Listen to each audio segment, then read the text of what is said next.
सफैबाय जों मोनसे जायगायाव लोगोफोर नै मानसिफोरा नायदो ज'नो गारियानो एखेबारे बरियानो बे दखानाव साहा लोंदों नायदो नै दखानाव साहा लोंदों सोरांबाय 6टा जाबाय दा 6टानिफ्राय सालायगोन जोङो टटेलि 6 घन्टा सालायबावनोसै 40 मिनिट सालायनानै गारिखौ रेस्ट होबावनोसै दा नायदो नै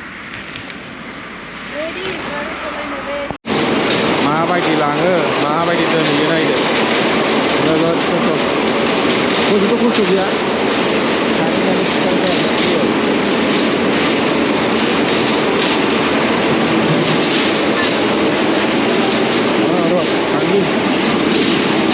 मा खालामदों सारालाय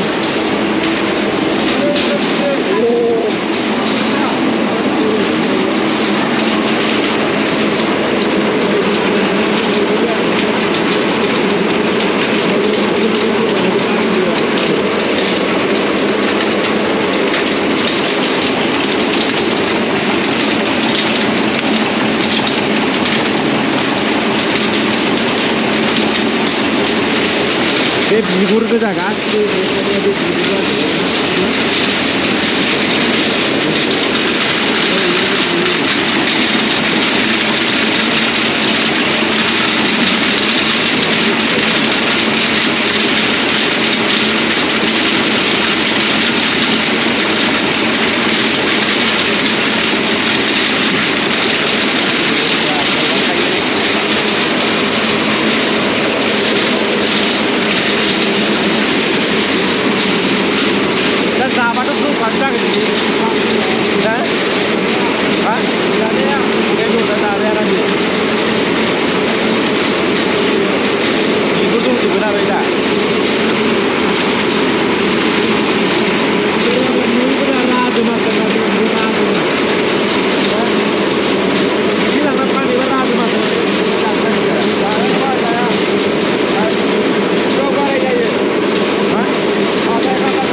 beautiful lah.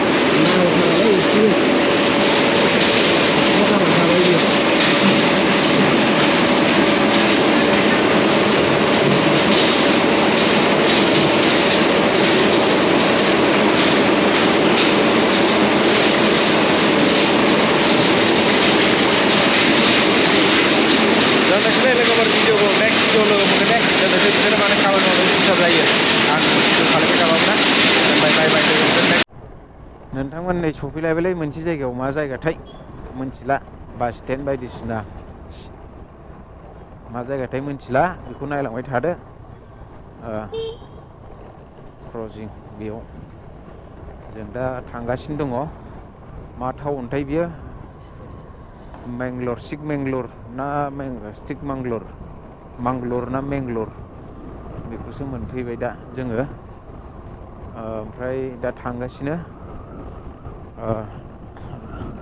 मानो होनोबा टाउन नामखौ मोनथिला लाखियाखिसैबो कन्टिनिउ गारि सालायगासिनो दा बे सालायनायजोंनो सालायलांबाय थानोसै अलमस्ट दंबावो दाबो 300 किल'मिटार दंबावो सहैनो न'आव। गुगोलनि बायदिबाथ' माबायाव सहैगोन होनना खोन्थादों, मा होनना बुङो, 3टायाव। नाथाय 3टायाव सहैनाय नङा आङो, हरनि 9टा 8टासो जालांनो हागौ। मानि थाखाय होनना बुङोबा आं गारिखौबो रेस्ट होलांगोन ना। नै ओरैजाय फैबाय लामाया, ओरै हाबबाय, ओरै हाबनानै बेयाव मोनसे दै दं खोमा दै, दालां फिसा सानो। नायलांबाय था, नोंथांमोनखौ नुलांगोन, बारा गोजान गैला। मा जायगा मोनथाय बियो, आं फुराफुरि मोनथियाखिसै। औ नैबे दालां दङ, बेयाव दै दङ ना मा दंथाय मिथिला। लामाया फिसासो बेयाव, ओइनै दैया ओरैजाय, दैया हरैजाय हनै नायदो, दै बियो दालां बरियानो। होमबा लोगोफोर, नैबे टार्निं दङ, बे टार्निंखौ नायना लाबावदो। ओरैजि बरियानो, नै बरियानो। बास लामाया बेयाव स्पिड ट्रेकार लागायना दोनदोलै। ओइ बोरमाया नै दे हनै, बेयावसो बोरमा नुफैबायलै, बोरमाखौ नुफैबाय इयावसो।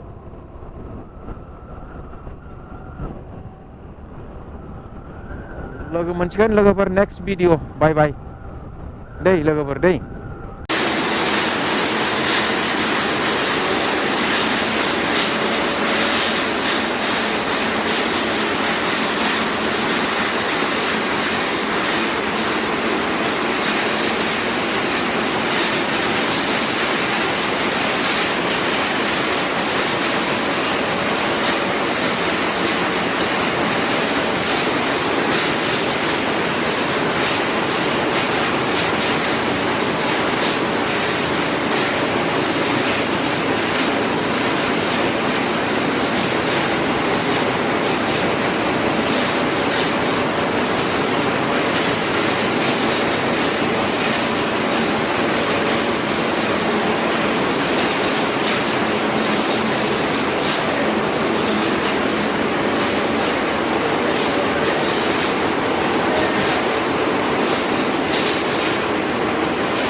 बेखौ बासिगोन